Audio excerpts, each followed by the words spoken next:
Got it. Hello and welcome to a Saturday spirituality group with our guest Andrew Kissel. And Andrew is going to be what? Did I say something wrong? No. Oh, okay. Andrew Kissel, and he's going to share his spiritual journey from angry inpatient to social justice. Social. Yes. So let's all mute ourselves and let's give it up for Andrew. Yeah. All right. Thank you. So basically, this is going to be my story about my experience with psychosis and then overcoming it, and then how I'm trying to use my experiences to help people, and also on a project I'm working on. So later, let's go. So anyway, I remember I was looking over my inpatient records, and my mom was sitting down with my dad and my inpatient psychiatrist, and she told them that Andrew always had problems.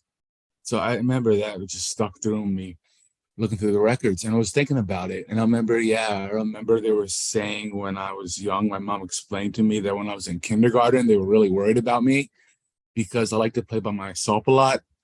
And I had to have a friend or two, but most of the time, sometimes I wanted to be around other people. Sometimes I just wanted to be alone, play by myself. And I remember one day, I must have been like second or third grade. The guys were playing wall ball. I didn't want to play wall ball with them. I wanted to, play imagination by myself. So that's what I was doing. I was playing imagination by myself. I remember one of the teacher's assistants came up to me and she asked me what I'm doing. I said I'm playing imagination by myself. And she looks with such a sad look on her face. And she's like, "Oh, I'm so sorry. Recess will be over soon." I was just, even back then, I mean, I wasn't going to confront her, be indignant or anything, but I was just kind of pissed me off. It's like, I like recess. Just because I'm alone doesn't mean I don't like what I'm doing. I don't like being alone or playing with myself in that manner. So yeah, that was something. And yeah, anyway, in high school, I had a small network of friends. And at that time, I was getting very, very angry and very, very dark. I didn't like most people very much. I found them boring. I thought books were far better company than most people. And yeah, so basically, I found it hard to relate to people and get along with people. And, a small group of my friends and I were running for student government. And I remember right after one of our meetings, we ran into another group of kids who were running for student government. And one of them made a joke about us. He was like, "They're the freaks." And then anyway, so one of my friends, he was starting to get some guy to, vote for us. I'm like, "We're the freaks." And they really didn't like that, right? So then they kicked me out of the group, and I kind of just gave up on people for a while because everyone was turning my back on me. People weren't like worth the shot or the effort, and I would much rather stay home and read a book. So I was that way for a bit. At one point, I was able to get in contact with a group of people online. And back then, it was this thing called Usenet, where people could talk up to others with similar interests. So it was like this thing about this group Pink Floyd, and we became friends online. That was it. And there was this one girl, Abby, who I really connected with. So come college, first year college, it was just those online people. Then it was Abby. Then I kind of got into an argument with Abby, and I got sick of those people. For second year of college, I was completely alone. Third year of college, I became friends with my roommate, Dan. In the fourth year of college, I actually had two friends, my roommate, Greg, and my friend, Jeremiah. Also, something I neglected to mention was that when I was in high school, I had a crush on this girl named Eliza, who was like beautiful and popular and everything, right? But I knew I wasn't good enough for her. So anyway, then in senior year, Jeremiah was an interesting guy, but he was different from everybody else at NYU, and it was a guy I could relate to a bit more, And he grew up in a bad neighborhood in Brownsville, and he grew up really in a very like thuggish, dark area, but he was a very talented, gifted individual. So he was able to get into Brooklyn Technical High School, which is the kind of high school you have to, pass a test, an IQ test to get into. So we were hanging out, and he started getting me into rap music and Tupac Shakur. And anyway, he was a drug dealer. And back then in the late 90s, selling weed was a big deal, right? So anyway, one day this guy actually stole all of Jeremiah's marijuana, and he was trying to talk me into paying him back. And I was like, payback. I started liking the idea of payback, payback hard, make people pay twice as hard for what they did to you as, Anyway, so I wasn't so sure I wanted to pay him back, but then he was just like, you know what? If he saw you, he'd make fun of you. Okay, I'll pay him back. So what we did is one of the guards at the residence didn't like the NYU kids very much either. So when he gave Jeremiah the keys to this guy's apartment, we broke into his apartment and we stole all of his stuff. We stole his computers, we stole his CDs, we stole a couple of TVs, and we brought it back to my place, and we ended up selling it to a bunch of guys and gangs, and it just felt good. It did. That was cool. But I graduated school. I wasn't so sure what I wanted to do, and part of me wanted to be a child psychologist. Part of me wanted to be a lawyer. So I started working for the Center for Group Counseling, but that wasn't paying anything. So we used to frequent this place called PF Chang's, a Chinese restaurant. And my mom thought I should apply to get a job there, and I did, and I got it quick, right? But I was doing that. I was doing the Center for Group Counseling, and I was also writing. And I was working on a screenplay called Civil Lies, which is 2 words, but it becomes one. Civil Lies, get it? So anyway, again, I had very little experience with people, poor social skills. I knew nothing about girls. But this one girl, Michelle, I started liking Michelle, and she seemed to like me. We talked a lot, and we had these little tickets coming out on my job telling me like what food to take to what table. And once she wrote, "I love you" on one of the tickets, it was like, "I heart you," right? But again, I didn't really know much about girls or what to do. And I was really focused on my screenplay. So I was just like, I'll put this on hold. I'm going to work on my screenplay. When I'm done with my screenplay, I'll come back to the girl. I just didn't know girls back then, or that wasn't a very good idea. But anyway, so I finished my screenplay. I asked her out, and she said no. And I said, you know what? Payback. She's just paying me back. That's all that's happening, right? It's payback. So, and then one day I got a phone call, and the person who called says, "Is Mrs. Kissel available?" Like, no, Mrs. Kissel's not. We spoke for a couple minutes, this person, so I didn't know who it was. At the end, she said, "And you know who this is." That was her. That was that girl I like, Michelle. And it was a coded message. It was my first of many coded messages. So when she said Mrs. Kissel, my name is Andrew Kissel, so she was saying she misses me. And this, you know who this is? This is Michelle. Anyway, so the next day at work, Michelle actually used the word "this is," and that was proof for me in my head. This is proof that actually was her. So anyway, what I started thinking was happening is a lot of stuff my mom was saying to me was actually coded messages from Michelle. And sometimes she would say stuff and she'd get a little bit upset and she would say, "Okay, fine, Andrew." Get angry, right? And then I thought that meant fine was like payback. So I had to pay back for what I was saying or what I was doing to my mom with Michelle, who would be meaner to me because I said something my mom didn't like and she said fine, which meant I had to pay for it. Then my brother came into town, and it became obvious that Mark was speaking to Michelle. And Mark actually had just run into, that roommate I was telling you about, Greg, in my senior year. And he knew Eliza, and he knew Jeremiah, and he knew Dan. He had all their phone numbers. And anyway, they all started talking to the people at the restaurant and giving them all of my secrets. So I started getting, more and more confused. Whenever I went out in public, people would give me signs, and I started becoming pretty sure that everyone knew who I was, and they were giving me weird signs. People would like rub their stomach, right? What did that mean? It was about me. I knew it was about me, right? Other times people go, "What does that mean?" I knew it had something to do with me, but I didn't know what it mean yet, right? And sometimes people put their fist out, right? What does that mean? It has something to do with me, right? So yeah, I got really confused. Why does everybody know who I am? So I also, like I said, I listened to group counseling. I did that for a bit, but I didn't like it that much. So I started working at the public defender's office with this woman. And again, it was obvious. She was speaking to the people I work with, and she was giving me coded messages, and she was speaking to me under her breath about stuff. And then one day I was just like, listen, I got to start confronting people. I got to stop being, weak and confront people with all the stuff that they're doing to me. So I confronted her. I'm like, have you been speaking to people I work with? And she was like, no, I have not. Then under her breath, she said, I like them and I don't like you, and we can really use that against you. So then a couple of days later, they switched me to working with somebody else other than her.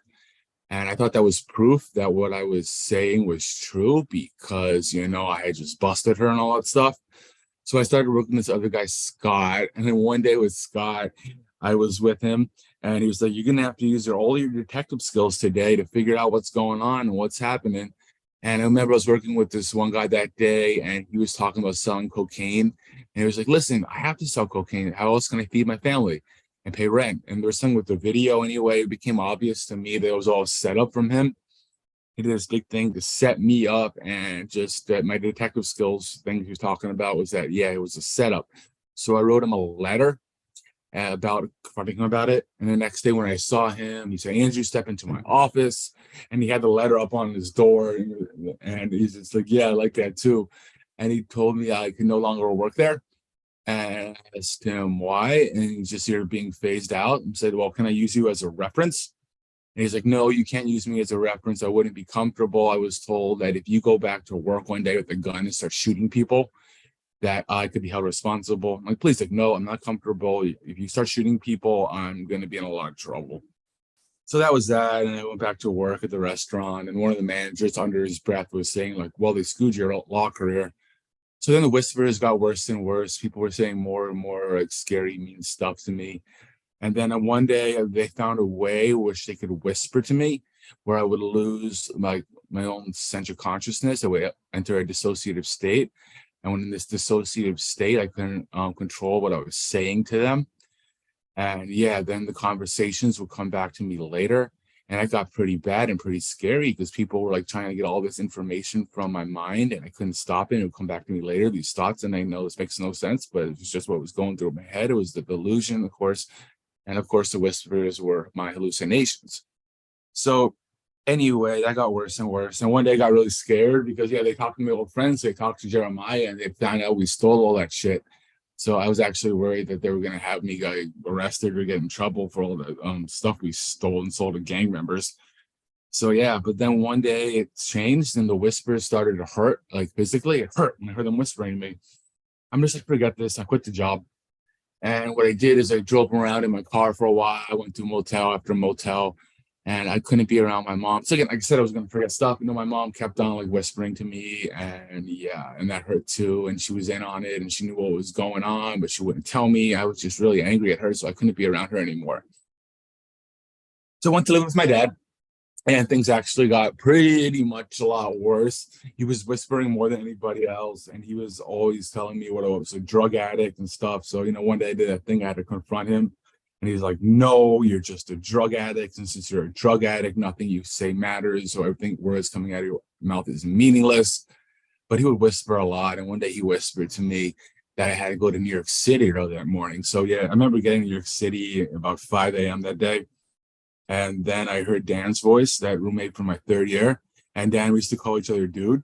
And he's like, you still the word, the first like major voice, I think, besides the whispers, was like, you still use the word dude? I use the word bitch.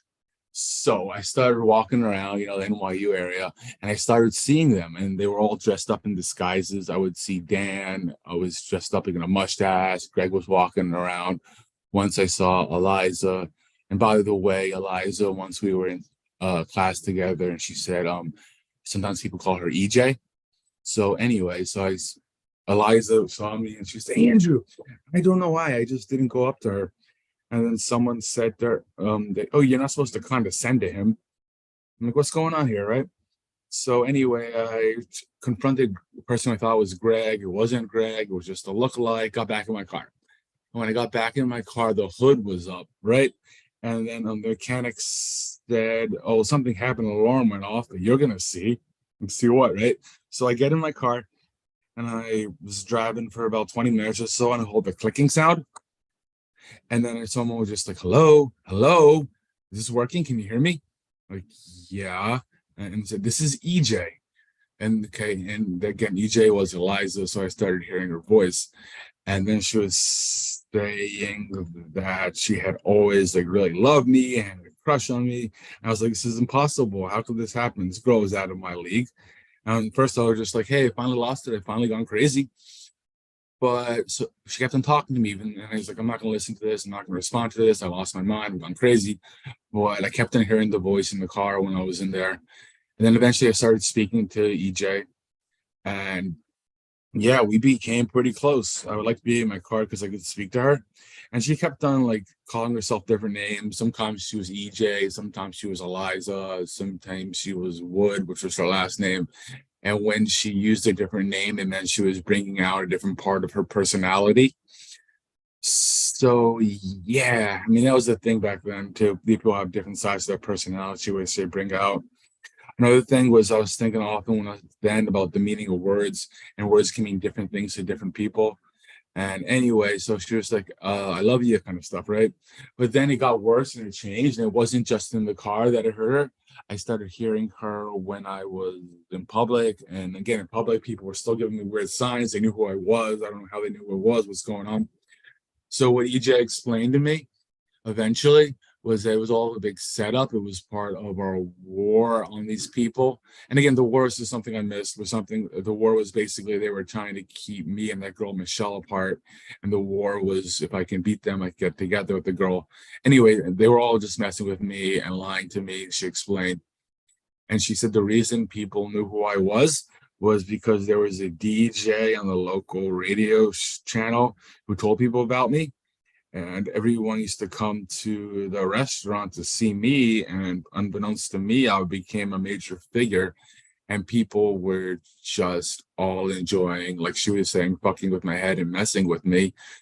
So yeah, and then the servers, it turned out, were doing something called an Into This, because the day I left, actually, one of the guys, day before I quit, rather, said I would never have gotten you into this. What an Into This was is they would come and they request an Into This, and then the servers would tell people stories about torturing me and killing me. And for some reason, I thought this was very entertaining to people. Anyway, she explained that's what everything meant, all these secret signs, right? Because when people want to that, it means that they ate me, in this little story, and it was a really bad meal, so they're throwing up. And if they're rubbing their stomach, so that meant is they enjoyed their meal and torturing and eating me. And then when they were going like that, which was probably because like the music I was blasting, they were punching me head, breaking my skull in. And she said, so yeah, a lot of this bad stuff happened. So what's gonna happen right now is your war on them is with you and your dad. And I know your dad seems like he's a pretty bad individual, he's whispering to you, but it's no, he's part of a conspiracy, he's part of your war against them, because they really were bullying you. They were doing all this stuff that was defaming you and very horrible for you. So what they were going to do is we're going to sue the restaurant. We are going to sue them for so much money and make so much money off it, the lawsuit, that we were going to get the restaurant. We're going to become the owners, and we're going to sell it to the mafia, and then I'll have the mafia on my back. Actually, my dad did the mafia people at one point. So yeah, that happened. But again, we were talking a lot and a lot and a lot, and it just, it got confusing and hard. And then one day I don't know, I thought it was my car that day. But what I did, the voices were bad, and I didn't know how to do it with my dad. And I remember once I bought a tape recorder, so I recorded EJ speaking to me, and I played it back for my dad. It's like, Andrew, that could be anyway. What are you doing? And then I put all these posters up around town using these buzzwords. People were supposed to say buzzwords to me, like they said, "This is," like I said earlier, or they said, or long A's and stuff. Contact me so that I can get evidence from town that it was in fact the case, that they were being told to do this through these weird mechanisms and stuff. That didn't work. And anyway, so how could I prove this is real? I just decided I should go to the cops. And when I went to the cops, but looking back on it, I don't know why I said it. I thought the device was in my car when I thought it was in my head. And he planted the chip in my head from which I heard the voice. And I said that my dad was doing this. I told him to check my car. They checked my car, and they couldn't find anything. So then they called my dad, and I got home, and my dad was like, that's fine, you can do that kind of stuff. And then he said that he spoke to my cousin, who was a social worker, and she said this is a textbook case of schizophrenia. So he said this is, again, so obviously it was not a coded message, it was just people saying stuff. and making it clear that they were in fact messing with my head, fucking with my head. And EJ was always saying the same stuff. First she loved me, and then she was just fucking with my head. And again, I could go on for a lot of this meeting, the philosophical stuff behind it.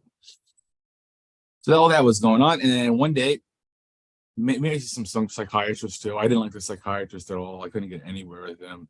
I didn't have insurance, but one day, yeah, my cousin, the one who said this is the textbook case of schizophrenia, came by, and she was there with my dad, my mom, and my cousin.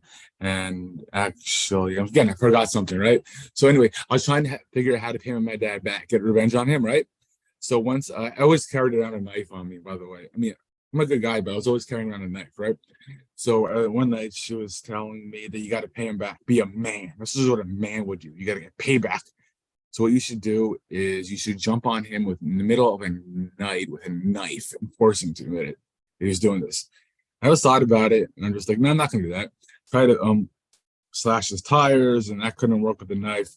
So what I did is, he was a recovering alcoholic, so I spiked his morning coffee with a really hard liquor.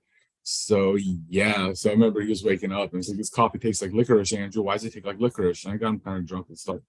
So yeah, that was just my payback. Honestly, he was being really jerk to me, not just the whispers in general. He was being really mean and nasty. He was always a mean, nasty father.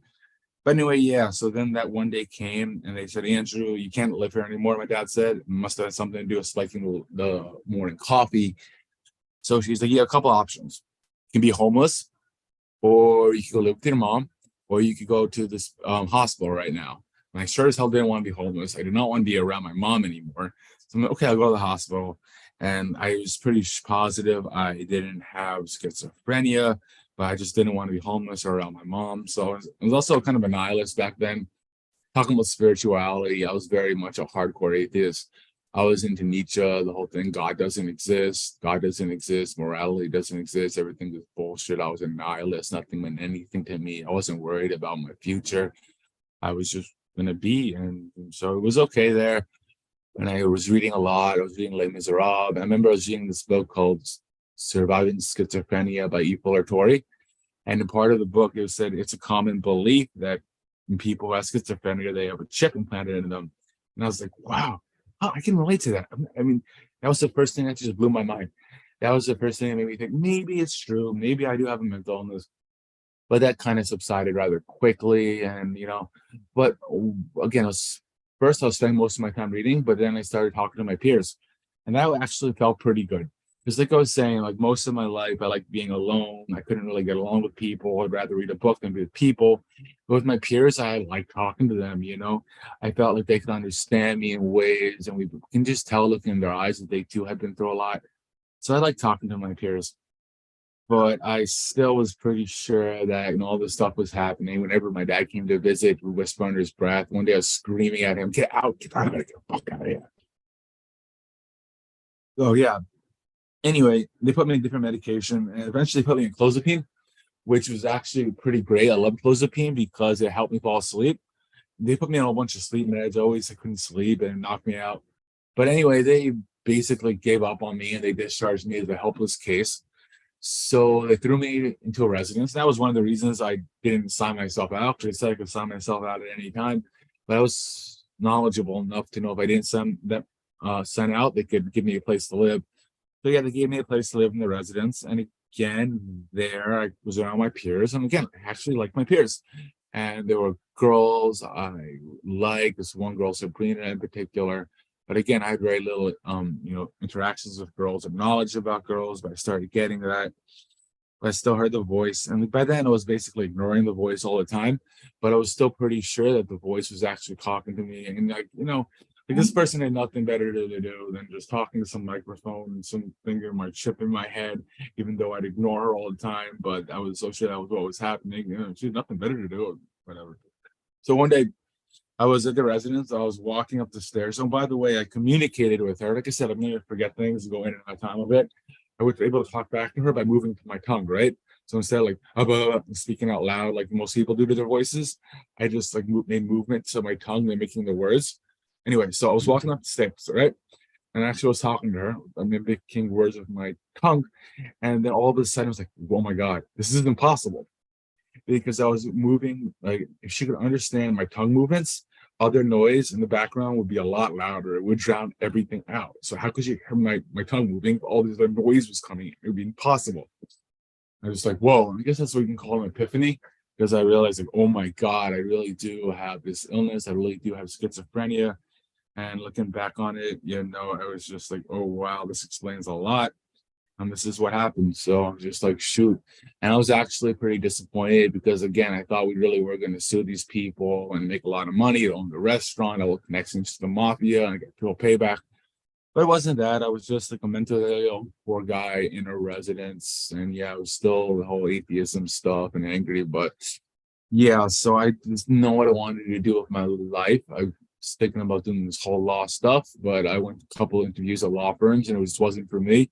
In one of the law firms, one guy was like, I work 13 hours a day. Another guy was just like, working here, they'll give you an hour to complete an assignment. If you don't get the assignment done within an hour, we're going to give it to somebody else.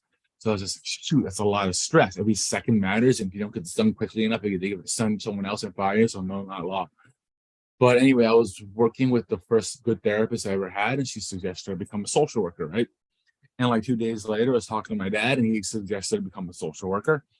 And yeah, it seemed like a good idea. And at that time, I was working as a peer advocate at Baltic Street. Again, at that time, I forgot to say I was working as a peer at Baltic Street while this was happening, all this stuff in this career development. So anyway, so I thought, you know what, maybe this is a sign.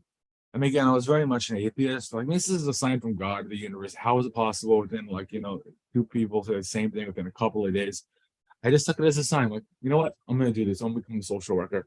And again, for the first time in my life, my peers, I really like these people, and like people who I could feel comfortable talking to. And I felt like they can understand me and that I can understand them.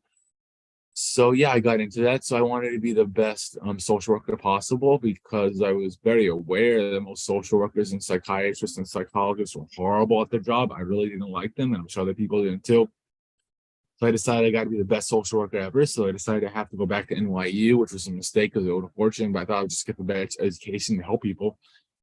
So yeah, I did that, and I got my MSW, and I worked with a pros program. I worked on ACT teams for a while. I witnessed actually quite a lot of corruption on both Baltic Street and on the ACT team. One of the ACT teams I worked for, the boss was stealing money, and then that program got shut down because the higher ups were stealing money and they were embezzling. And there was this big article in the Daily Times, the program I was working for, Pathways to Housing, got shut down because a lot of our clients, actually, Pathways was a housing first program, and they were supposed to give them a place to live. And they were supposed to pay rent, but they weren't paying rent. And the clients were paying their rent to us, but Pathways wasn't paying its portion of the rent, and a few people ended up getting evicted. So yeah, that was pretty bad. And then the article in the Daily News actually was saying that, this was happening. These formerly homeless, mentally ill individuals are getting thrown out on the street, even though they're paying their portion of their rent. Then there's this thing about the psychiatrist of the program making like $200,000 a year. And meanwhile, the guy who started this program, Sam Sabaris, was traveling the world talking about how great his program is. So I'm sure that was all expense paid. I'm sure he didn't pay his own plane tickets or his own like hotel rooms or food and stuff, because he was just promoting how great this program was. So yeah, that was pretty horrible. Anyway, I got out of that program because how bad stuff was going down. I did ACT team after ACT team for a while. Yeah, so what I currently do is I currently work with Services for the Underserved Pathway Home program, and it's a good fit for me because, again, I didn't talk about it as much as maybe as I should have, but when I was younger, the whole atheism thing and morality doesn't really exist. It's for the weak. Anyway, these people I work with are guys who have been through a lot in their life. Many of them are homeless or in shelters, and they've all been arrested. And after getting arrested, they were in Rikers Island. And whilst in Rikers, people who work there could tell that they are, mentally ill. And then they go through this thing called a 730 exam. What a 730 exam is two psychiatrists or two PsyDs evaluate this person, ask them questions to see if they're fit to stand trial. Anyway, in America, you have the right to participate in your own defense, right? So if you're too mentally ill to participate in your own defense, you can't do so, right? Not only that, if you are mentally ill, it's a good shot that maybe you're doing this because of your mental illness. So the whole thing, which I think is pretty cool, is that rather than keeping them in jail and punishing them for, having a mental illness, for not being able to defend themselves, they send them to Metropolitan Hospital, and I meet up with them there. All their charges are dropped, and we see if they're a good fit for our program. And I like that quite a bit. A lot of people really don't like it. I mean, my supervisor, a couple of my supervisors have been like, no one wants to work with this population. These are bad people. No one likes these people. But I like them. Again, it's partially this peer stuff. And guys who just like Jeremiah grew up on the streets, they've had a really hard life, they're mentally ill, they're isolated, they hear voices. So I work with them. Sometimes they're people we can work with. Sometimes we got to refer them to work with an ACT team like I used to. Other programs are more intensive. So that's what I do right now for a living. But like I said, I'm trying to make a point out of all this stuff I've been through. So basically what I'm trying to do right now is I'm trying to compile a book. I'm trying to write a book, and the idea of the book is that the first beginning of the book is going to be my own story about what I was just talking to you about, going through all this. And the second part of the book is going to be about what it was like when, I'm sorry, I missed that thing. So first it was going to be about like going through psychotic episodes. Second part, I got my inpatient records. So it's going to be about inpatient records, and it's going to be about getting better and stuff like that. That's like the first half of the book. And the second half of the book, I've been compiling stories. I'm doing interviews with really great, fantastic, interesting people about their own experience with psychosis and then overcoming it. And third part of the book is I'm getting a bunch of people together who are, experts in the field. Like I said, I didn't like most psychiatrists or social workers or psychologists, but I found a really good psychiatrist, a really good psychologist, and a really good peer and a really good social worker who contribute their thoughts in treating it. And again, the whole idea of the book, having all these stories, is I think it'll be good because the public doesn't really understand psychosis or schizophrenia. They think that we're all like violent people. They think we have, multiple personalities. Honestly, to be honest, I like the movie Joker, but it does not present people with, schizophrenia very well. He has schizophrenia and he's out there, killing people, doing all this violent stuff. So yeah, we're not that way. And it is in fact the case that, they don't hear about most people who have psychosis. They hear about the 1 out of 100 of us who does something violent or who does something crazy and makes it to the news. They don't hear the 99% of us who don't hurt anybody. And we're all nice, good people. And I've noticed that, again, a whole peer stuff. People with psychosis tend to be very nice people, nicer than most people, I think. But they tend to be very anxious people. So I think it'll be good for the public, just the public to see that, no, all the stuff you see on TV and Joker on the movie in news is not how representative of the population and how we actually are. So that's part of it. And the second part of the point of the project is to help my peers. Because like I was saying, I read that thing by Ippolito Torre and I was able to relate to the, hey, I'm here, I have a voice in my head. It's coming from my dad. Shit, my dad pointed at me, right? So I'm thinking that people start reading stories, they read my story, or they can read somebody else's story or somebody else's story, and they can find something they can relate to. Maybe that can be like, hey, yeah, maybe me too. And maybe they'll feel less alone, right? Or maybe they'll realize, hey, maybe I have this. Maybe this is what's going on. Right. So I thought that could be good for them. And it gave them hope. I mean, I was really hopeless. I had basically given up on life. I thought there was no hope. But if I had like read this book, a bunch of short stories, and honestly, so part of the point of what I was saying about, again, I kind of censored some of it because a lot of it was a lot more graphic, especially with these stories they were telling the public and all the thoughts that were going through my head. And some of the thoughts were pretty intense. So I was going through a lot. I went through a lot. I think I went through a lot. Yeah, I did. So anyway, I think it'll give hope to people because they can read my story and they'll be like, wow, he was doing this. Everyone knew what he was doing. He got his dad drunk. He almost, did this. He almost did that. He was very psychotic. He was very delusional. Everyone was out to get him, that kind of stuff. So anyway, I guess the point is that people get something to relate to, give them hope for the future. And families, it'll help families too and give families, their sense of support. And that's basically where I stand right now. Thank you. Wow, Andrew, that was like an amazing ride you took us on. And I gotta say thank you and for what you're doing and for sharing that experience and all the experiences. Now, are you still looking for interviewees for your book? Yes, I am. More the merrier. Okay, so okay, go ahead. Yeah, so if anyone can help me out, the editor. So hold on, Andrew. So you're looking for more people to come forward to be interviewed who have experienced psychosis, correct? Yes, sir. Okay, and so if anyone here is someone who experienced psychosis, or if you know of someone who experienced psychosis, can it be anonymous? Of course. Of course it can. Okay, good, good, good. So now you feel free to unmute yourselves. Now is the Q&A time for Andrew. I know I've got questions, but I don't want to take advantage of being MC here and ask all the questions because I got a lot of them. But we'll open it up to the crowd. All right, I tried to send my email address out to people in the chat, so I hope it went through correctly. And if so, and if anyone can help, contributing their story, the interview, I'd be delighted to do that.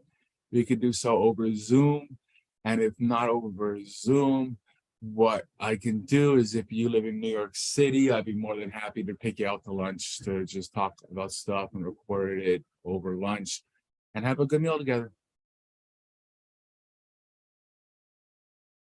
All right, you guys. Any questions or comments for Andrew?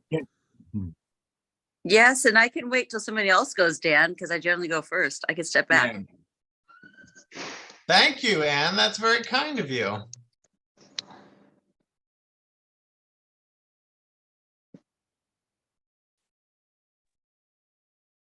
Hi, Andrew. It's Chris here. Hey, how you doing? Good. I appreciate you sharing your story. You shared your story, and yours was pretty great too. Yeah. And I guess I'm curious with regards to your relationship with your family. You had mentioned originally it didn't seem like they were very supportive, part of the delusions and stuff. It's kind of playing in where you felt that they were, attacking you or otherwise very critical of what was going on in your life. Has that relationship evolved over time? Have you been able to have, I guess, more positive interaction with the family over the course of your own recovery? Good question. Yeah.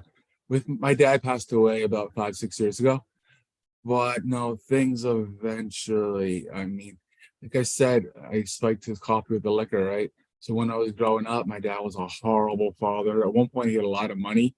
He was had an ice cream business. He was like a multimillionaire himself, but he lost it all because of drugs and the alcohol, and because of drugs and alcohol and all that stuff. When we were kids, he would often, my brother and I, my twin brother and I, he would cancel on us. I think that was really bad. I remember us talking to two of the psychiatrists I spoke to about this book. We're talking about schizophrenia, psychosis, whatever, and early childhood development. There's this thing called ACE scores, adverse childhood experiences, and people who have a genetic propensity to have this psychosis and schizophrenia, these genes can only be unlocked if you have enough trauma.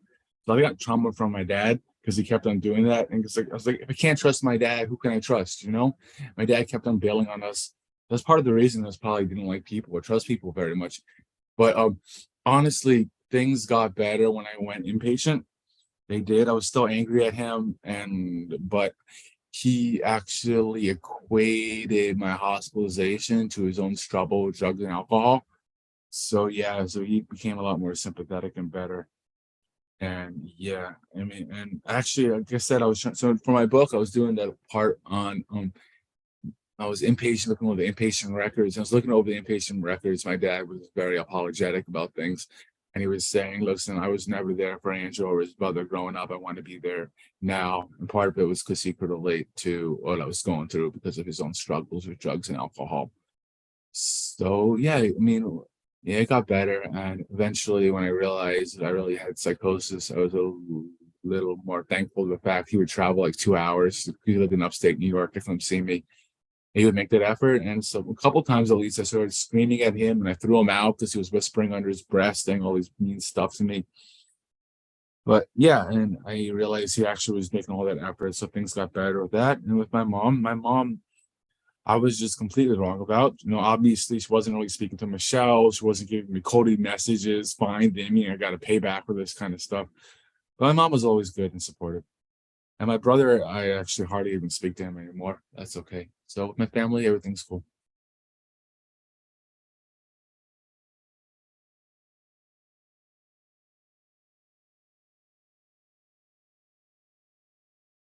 All right, if you were here to listen to Andrew's amazing story, now is the time to ask Andrew questions. Otherwise, we'll turn it over to people who blah, blah, blah all the time, which is me and Ann. And so let's hear from people who, haven't come to every group and who listen to the story, blah, blah, blah. You guys know what to do. Just unmute yourself.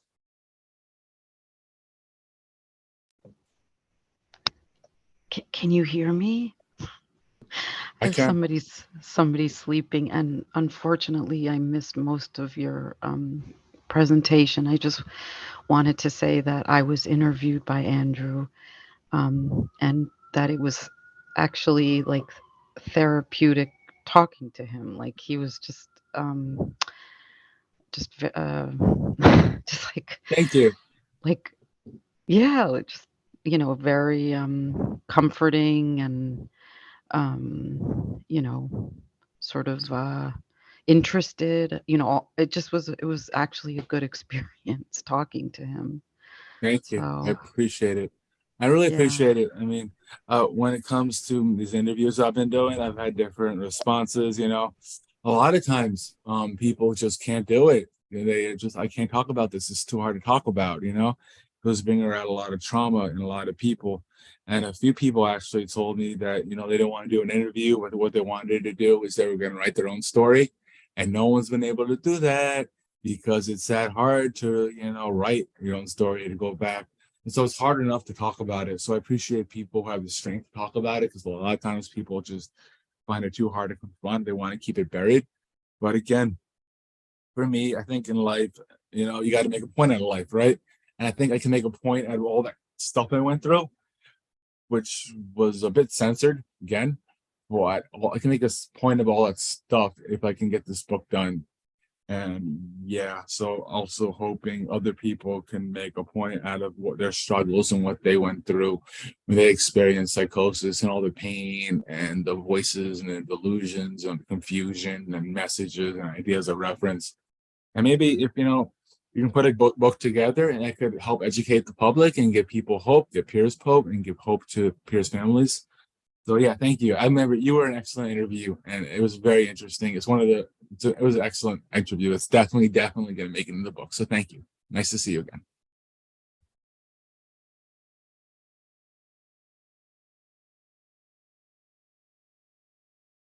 Okay, Ann, why don't you go ahead? I just Ann? wanted to say as well that I did an interview with Andrew, and it'll be very worth your while. If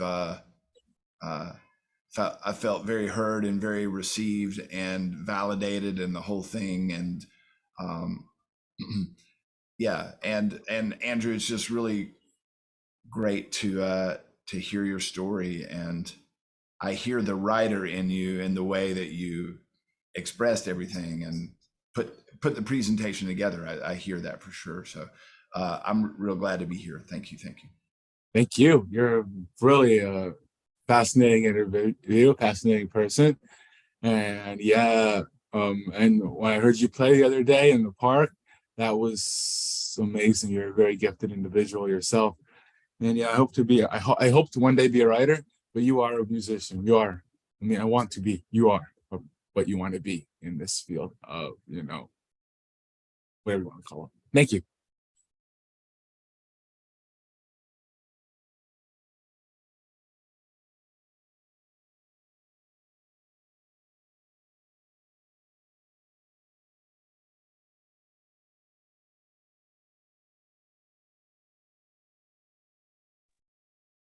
Silence is beautiful, I think.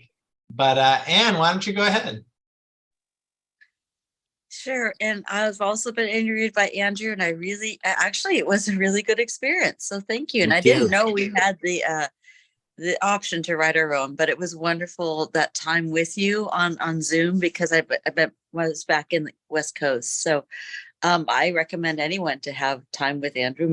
Andrew, maybe you should make this a service and charge people for it. You know, I think you get money for your book. It's just, no, I mean, it sounds like we had a lot of good experiences. No, that's a joke. And I guess my question is a little bit out there. What if the devices in your head are real? Maybe they were real. And I'm not just saying this to be crazy, and it's okay if no one else understands me here, and it's fine. I'm going to say this, that I have had stuff in my head, and I've been in the middle of mental hospitals. I call my spiritual people. They work with the big whatever spiritual blah blah blah. I should say blah blah. Excuse me. With the spiritual powers that be. Whoa, I'm in trouble now. You don't want me in trouble with those powers, but they know my vocabulary is weird. So, and they've come through and they cleared out some of the stuff that is spiritual interference. I do believe sometimes we get spiritually interfered with, and that can look like mental illness. Can look the symptoms like that. What if it's real? And I'll just tell you too quickly. So my spiritual people clear me out. I'm in the mental hospital. I'm fine. I'm like, crap, how do I get out of here? But that's a whole nother story. But what if some of this stuff is really caused by spiritual interference? Yeah, what can I say? I can say it's possible.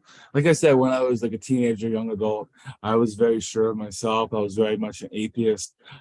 Just like, obviously, I thought there was no God. You know, the Jewish God is just would punish you and your children's children. And he's like, when you read through the Bibles, and I'm sorry if I offend anybody, but he's not a very pleasant individual, pleasant God. And the Christian God will send you to hell and torture you for all eternity. I wasn't a very nice guy, but I wouldn't have tortured anybody for all eternity. But the obvious stuff was bullshit, and that was what I really had most exposure to at that point in my life. But then as I got older, I got to realize that, you know, anything's possible. I got interested in Buddhism, which makes a lot more sense to me. But I got to admit right now, I don't know. And I'm not an atheist anymore. Again, I'm interested in Buddhism, studying Buddhism, not quite hardcore as I once was. But I got to admit, no, you're right. It's definitely possible. And who am I to say what's possible and what's not possible? And you know what? Perhaps there's spirits all around us. And maybe I had bad karma. Because again, I kind of underplayed it. But when I was a kid, like a teenager, young adult, I wasn't like the nicest person. And maybe it was kind of spiritual karma or some kind of stuff. I had done some bad stuff and it was coming back at me. And sometimes I think nowadays that we as humans only have 5 senses, right? You have 5 senses. And if we don't sense something, we think it doesn't exist. So it's quite possible we just can't sense something. And since we can't sense something, we shouldn't just assume this thing can't exist because our senses cannot pick up on it. So yes, I absolutely agree. It's definitely a possibility. And I'm not anyone who can say what is real, what is not real, what's possible, and what is not possible. Because besides like laws of science and stuff and everything, anything's possible. It's possible, yeah.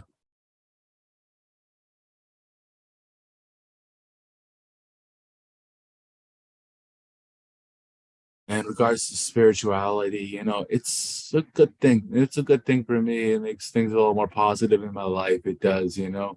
And again, actually, I've noticed since I've become a nicer, more sympathetic person, I used to have really, really bad luck.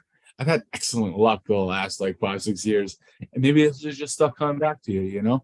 I was doing some bad stuff. I got some bad karma, but I did some good stuff. And then sometimes I've been incredibly lucky. I cannot possibly have been this lucky. How could I possibly have gotten this lucky? So maybe it has something to do with some kind of serial support, which seems just like there's things that I could have gotten into a lot of trouble with that I got away with like that, right, in the nick of time. And so, I mean, there's this thing like when my fire alarm was going off, right? And it was just going off in the middle of the night, and it was just fire, fire, fire, fire. And it just, that was something I got it taken care of just in the nick of time. Because that could have been a major problem. Because if that thing was going off when I wasn't home, yeah, could have been a problem at 1 a.m. like going off. And it took a little time to get rid of it. It's complicated stuff. But yeah, so sometimes I got incredibly lucky. So maybe there was karma involved in their spirituality. Did you just say that was there a real fire in your house? You're muted, Dan. Oh, was there a real fire in your house? No. It was just going off crazy, but yeah, I got very lucky with that thing. So again, spirituality, maybe that's why. Maybe good karma, good spirituality coming back to me. So Andrew, what kind of books did you enjoy reading when you were like really into reading? My favorite thing was Russian literature. I love Dostoevsky the most, and yeah, Dostoevsky was the best. There's that thing again when I was young. I didn't really believe in God, and in one of the books, my favorite book of all time, it's called The Brothers Karamazov, and in it, one of the characters' main themes is that if God doesn't exist, everything is permitted, which means if God doesn't exist, there's nothing out there that's going to punish you or judge you. So you're free to do whatever you want because things are permitted because there's no God out there judging you. So I thought that was really cool because God doesn't exist. I was sure. It means I could do whatever I wanted. I could be immoral and do mean stuff and bad stuff. And yeah, I thought that was cool. But, as I got older and I read the book like 4 times, I was able to relate to the stuff that, it really is a real thing. And as I got older, I developed a conscience. And that was part of what the book Crime and Punishment was also about, intellectually you may think this stuff, but you have a conscience, which will get back to you, and things come back, and I kind of believe in karma. So there's that. There's a book called The Illuminatus Trilogy called by Robert Anton Wilson, which was a lot of fun, and that was about like all these conspiracies and this whole Illuminati. You guys know the Illuminati probably, and the Illuminati is in control of this stuff, so it's about fighting the Illuminati. And yeah, I like that book. Like I said, when I was inpatient, I was reading Les Miserables, which was like that long. And again, but even then, I still like my peers better than most people, but I kind of got more of a kick out of reading, Victor Hugo's Les Miserables and talking to somebody about some inpatient shit or playing checkers with them or Connect Four. So Les Mis was good too. And I remember reading this book, The Notebook, The Proof, and The Third Lie, with this woman named Agota Christoph, which no one has ever heard of, but she's really one of the best books I've ever read, in my opinion. So those are some of my favorite books. And I don't read as much as I used to. I was actually, the last book I reread 100 Years of Solitude, which is also a really good book by Gabriel Garcia Marquez, which is really a weird one. Sometimes weird stuff happens. So new characters in the town, there was a plague of insomnia and no one could sleep. And they couldn't sleep. They couldn't, remember things. Like I said, I didn't go into it very much, but it used to take me like 5-6 hours to fall asleep before I was on the clozapine. So yeah, I really like the plague of insomnia. And people were forgetting stuff because they weren't getting any sleep, and they had to put like words, labels and things like share, like to remember what it was. And then people forgot how to read it. And I thought it was interesting because like the whole idea is like if you can't like conceptualize something, you can't label it as share, you can't really think critically about it or about it. And to me, that comes back to what I was just saying about 5 senses, and perhaps there's a lot of stuff out there that we just don't realize we can't label. So yeah, 100 Years of Solitude was a good one. I just finished reading as well. So how many years have you been on clozapine? That's a good question. How many years have I been on clozapine? It's probably been about, let's say it's 15, 16 years.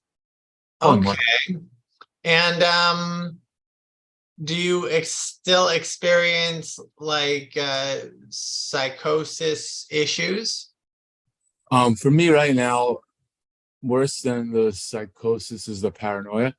I get paranoid sometimes. I'm getting better at it. I'm just like, sometimes I get a little paranoid about about stuff.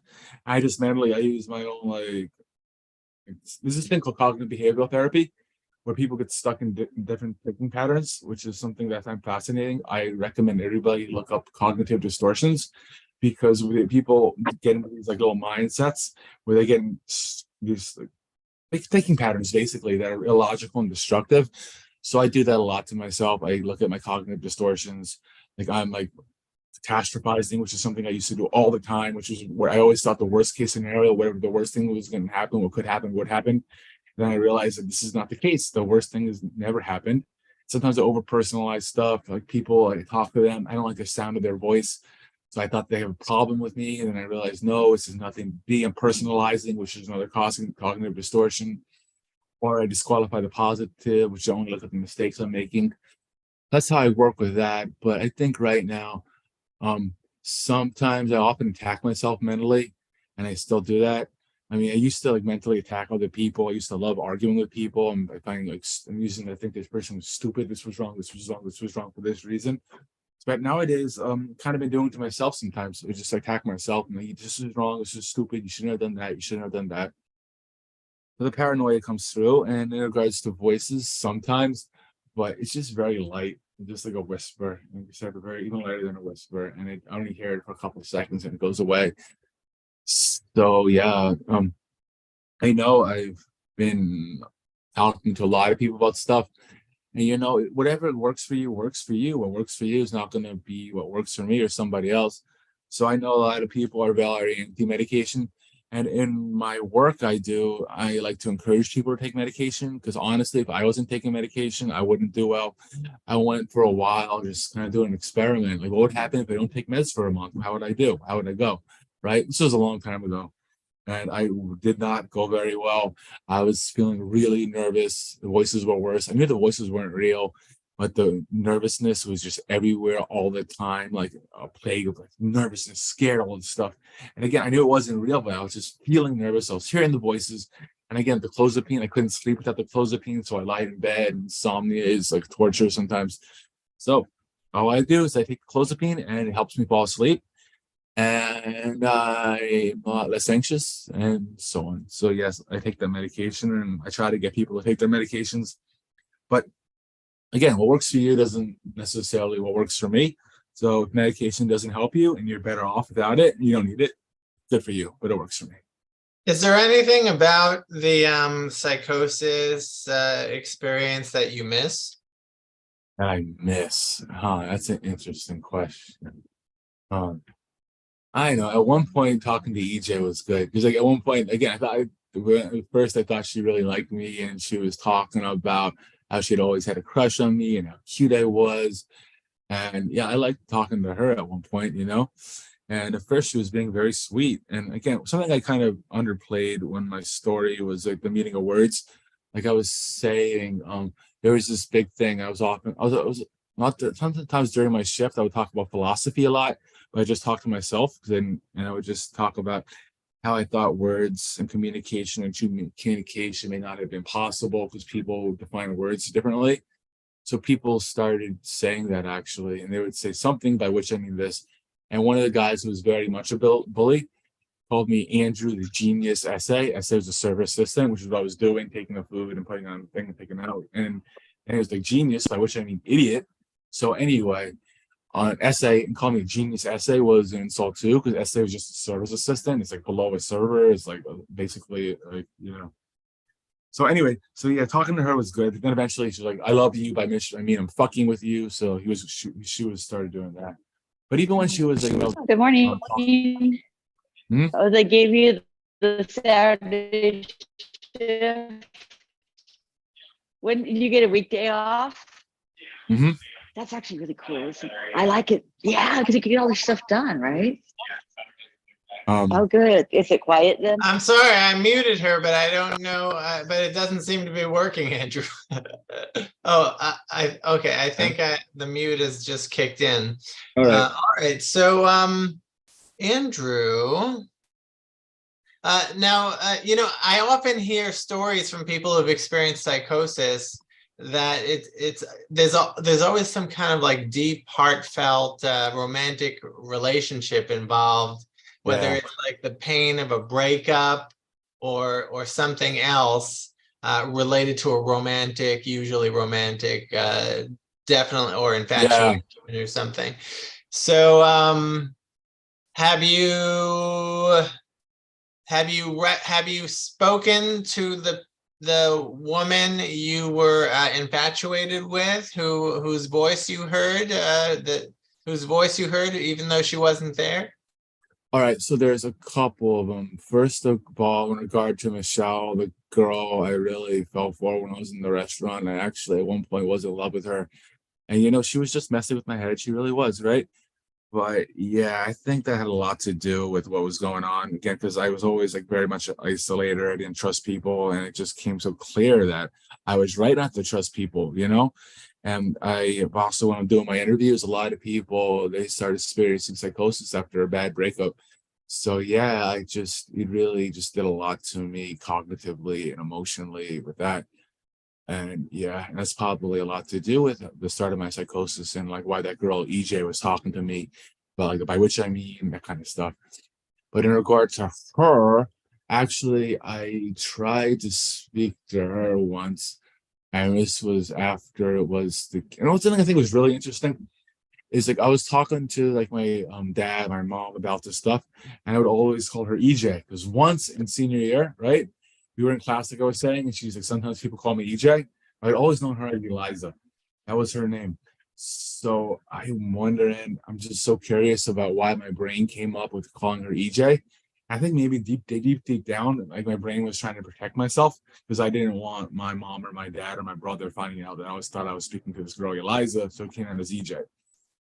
And that was weird too. She kept on changing her name for different personalities she had. But anyway, in regards to locating her, I did Facebook her at one point, and actually, it was a kind of a very long Facebook message, and she actually does this thing right now. She works in publishing with her husband, and so yeah, I sent her a Facebook text, and like 2 months later, it was kind of like a long one. She was like, "So, oh, thank you so much for your very nice note." I guess that's the beauty of Facebook. It allows us to remain in contact after we go in our separate ways. And that was it. Wow. Yeah, that sucks. That I mean, what can you expect? Exactly. What can you expect? You I was expect just it- again, honestly, I couldn't expect much. I didn't talk to the girl too much. I knew she was out of my league. So exactly, what can I expect? No, you're right. So do you have it in your head that that there's only one love for you, one soulmate, and that you lost her, so there'll be no soulmates in the future? Oh, I don't know about that. No, I think it's hard to find the soulmate. And you know, I've had different girlfriends, and sometimes I have a girlfriend, sometimes I don't. And in regards to soulmates, I don't know. I mean, I remember other people have said that to me. Very convinced that there's only one person out there, there's only one soulmate, and I'm not so sure about that. I tried to help him see there's different. But he has one girl he thinks is soulmate, which is great. He's 24 years old, his first girlfriend. But no, I don't think we only have one girl. And I have a girl right now, and she was actually one of my first girlfriends, Sabrina. And you know, she's a very sweet girl. And you know, she was one of my first, and it's kind of like getting back to where I started from. So I don't think there's just one. And maybe there is just one, and maybe it's just one I started from. And I'm back with now. Thank you. Well, the Buddha, according to legend, the Buddha had 100,000 past lives. And and maybe all of us have 100,000, a million, whatever. And so given that there's all these past lives, isn't it possible that there are also like 100,000 like intimate relationships, with different people? So like Chris Huber could be your soulmate. Kira could be your soulmate. I could be your soulmate. Anya, Angela, Frank. I mean, the soulmate possibilities are infinite. And so don't think that you can't. You talk about karma, and that's like a Buddhist concept too. The cycles of karma, past deeds lead to future encounters or whatever, or experiences. So you're doing a lot of good, and so that the goodness of the universe will hopefully bring you together with someone. Yeah. So keep an open mind and don't be so jaded about about I had love. a question, a follow-up question on that. It's okay. And Andrew, you had said, and I hear other men say this, she's out of my league. How do you know that, and where's that coming from? And is that self-judgment? Just what do you mean she's out of my league? Okay, good question. So, I was in high school, I had very low self-esteem. I was confident in myself, my own intellectual abilities. But besides that, I just thought I wasn't good enough for most girls. And this girl, again, I had a few friends, I had that one guy who we were very close friends with who got really upset with me about the whole where the freaks thing, stopped hanging out with me. I didn't really have any friends, and she was a popular girl, and she was very pretty, and she was very smart, and she was just something about her. Honestly, I remember in our yearbook at the senior year, she won the award for best looking, and she really wasn't the best looking. I can even admit that myself, but people just liked her the most because of just her personality and how calm and sweet she was. So basically, she could have anybody she wanted, and I was just some guy, and it was in high school, and high school popularity matters a lot. And a girl was really popular, is probably not going to date a guy who's not very popular, who has low self-esteem and who feels anxious talking to girls. So yeah, that was basically what I mean when I say that I felt that she was out of my league at that point. All right, now we have like 13 minutes left. So I want to ask people who have not spoken yet. That means, let's see, we've got Daniel or Angela or Anya or Frank. Please come forward. I'm sure you're inspired to say something.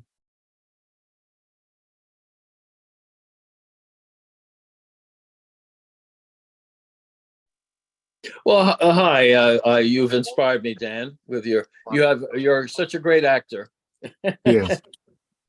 You're very funny, and I always thank you again for all the things you do for people. It's really testimony to you, Andrew. Thank you for sharing all that. I mean, you have quite an amazing story.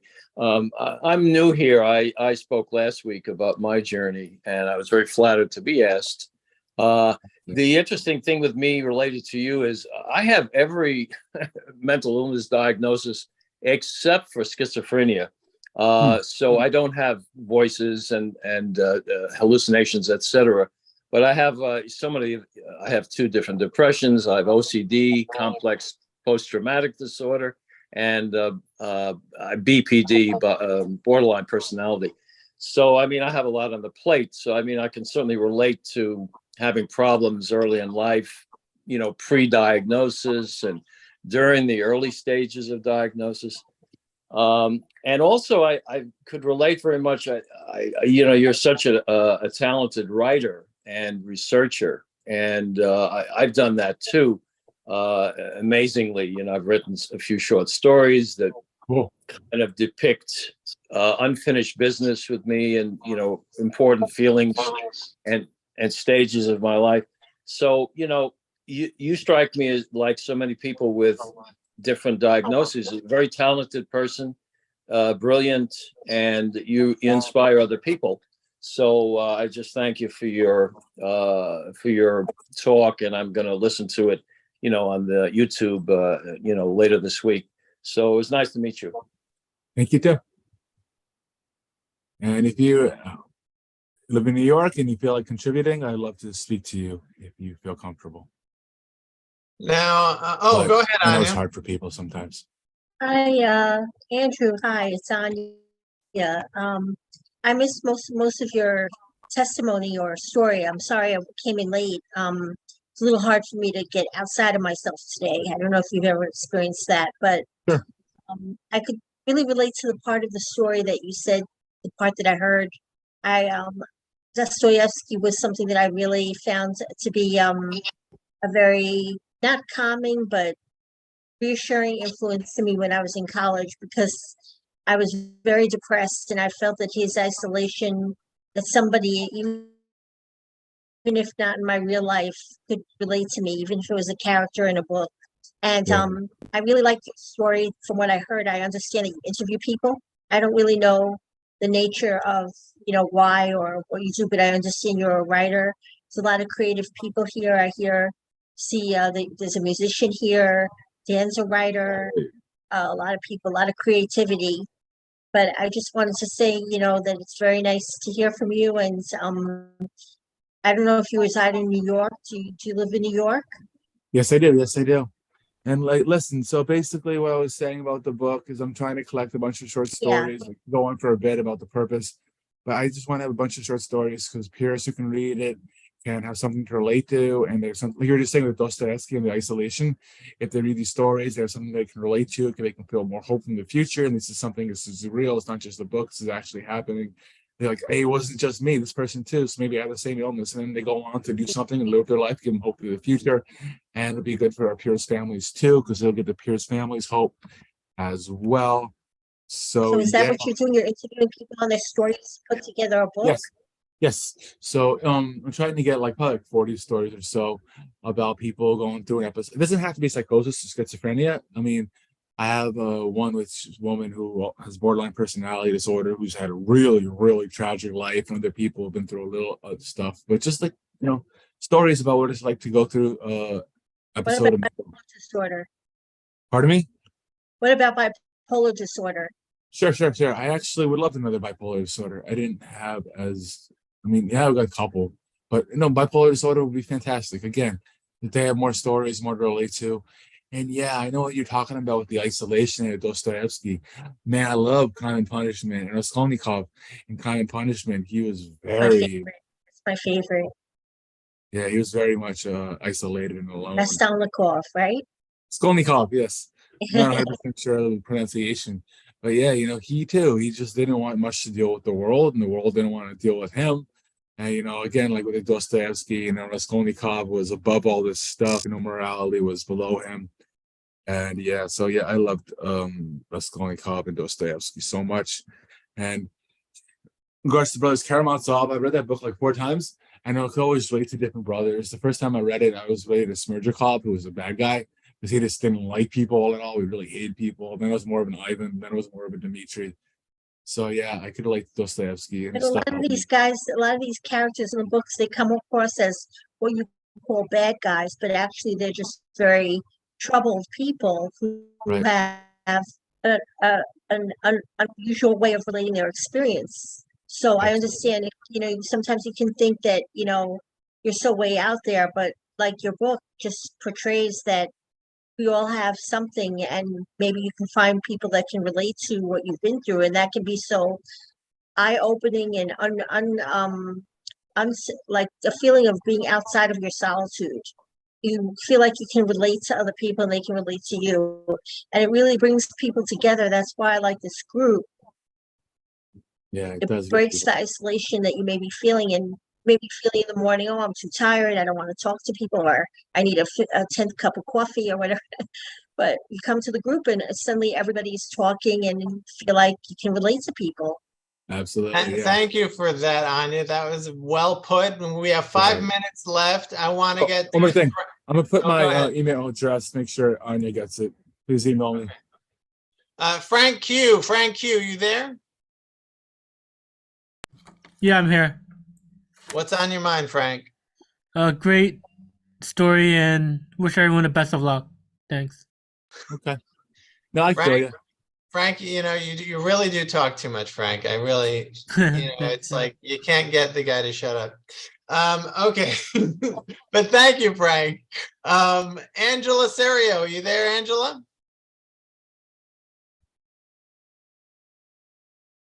Angela, have you been with us this whole time, or I have been with you. I'm just having a problem with my iPhone here. Ooh, happens. We hear you loud and clear, Angela. What do you have to say?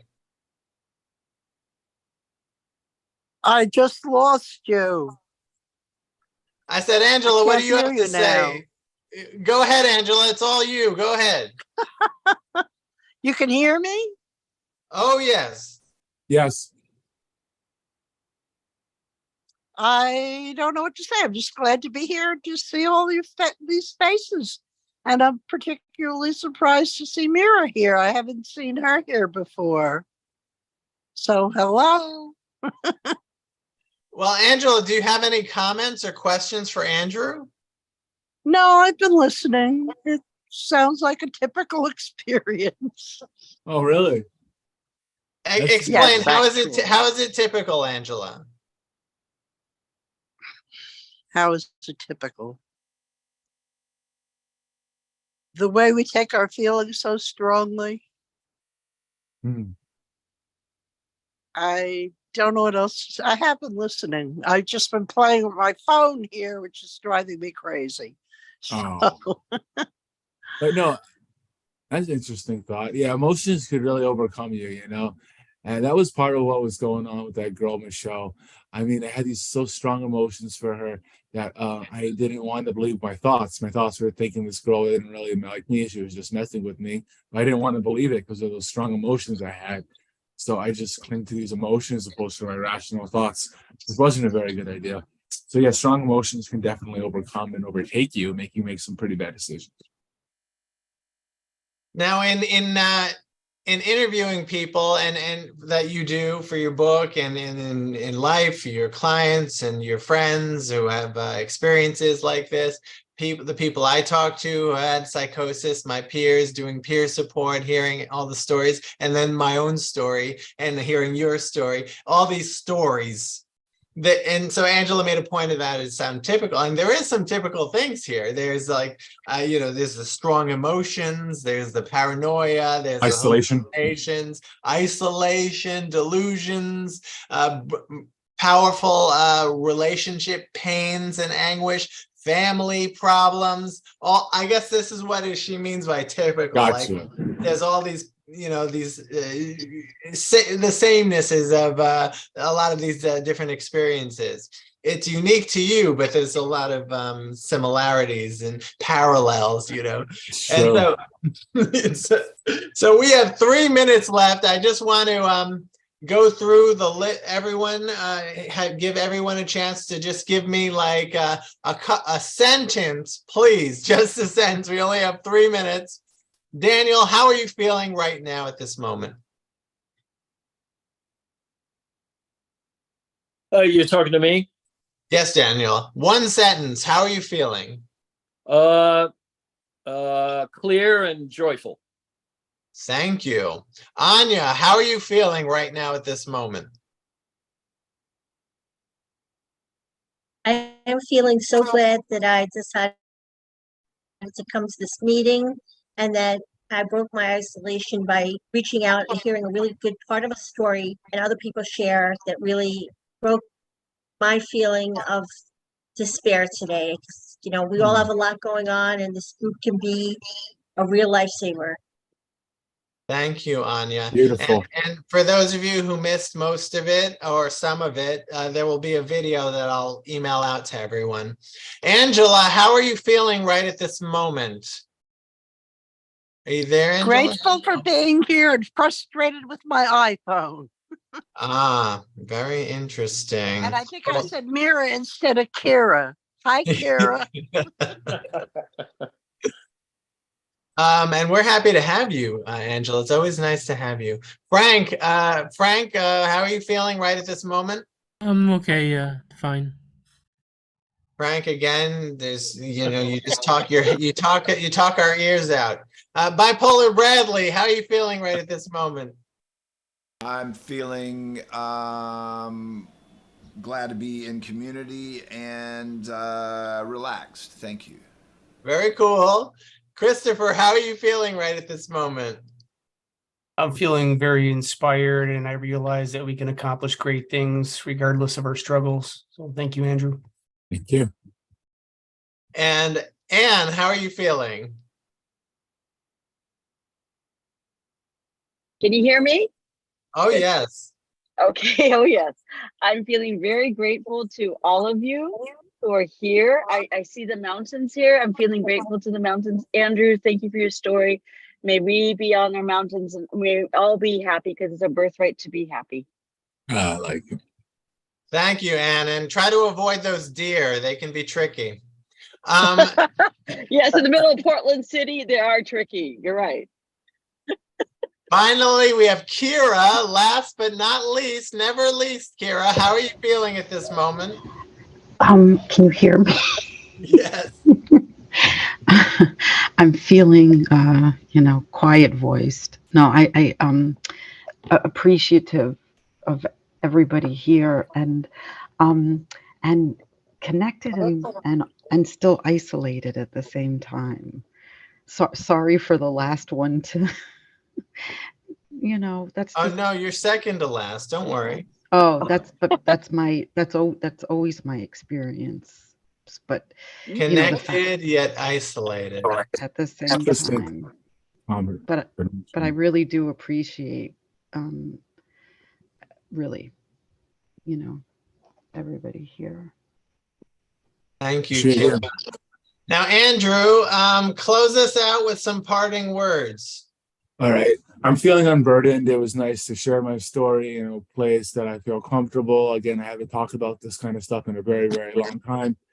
So it was nice to just be able to talk about all this stuff around the people who I know aren't going to judge me negatively and not being, oh, he's just so psychotic, he's so sick, he's stupid, he's crazy. So I could just feel unburdened speaking in front of people who I'm just comfortable talking about this stuff too, because there's very few people I could talk about this kind of stuff too. But I still hope to do this book, and eventually this is actually kind of part of it, just to be able to get used to, again, sharing my story. And in regards to the book, I don't know if it's going to work out. I'm just going to keep on trying, and that's all I got to do in life. All you can do is try.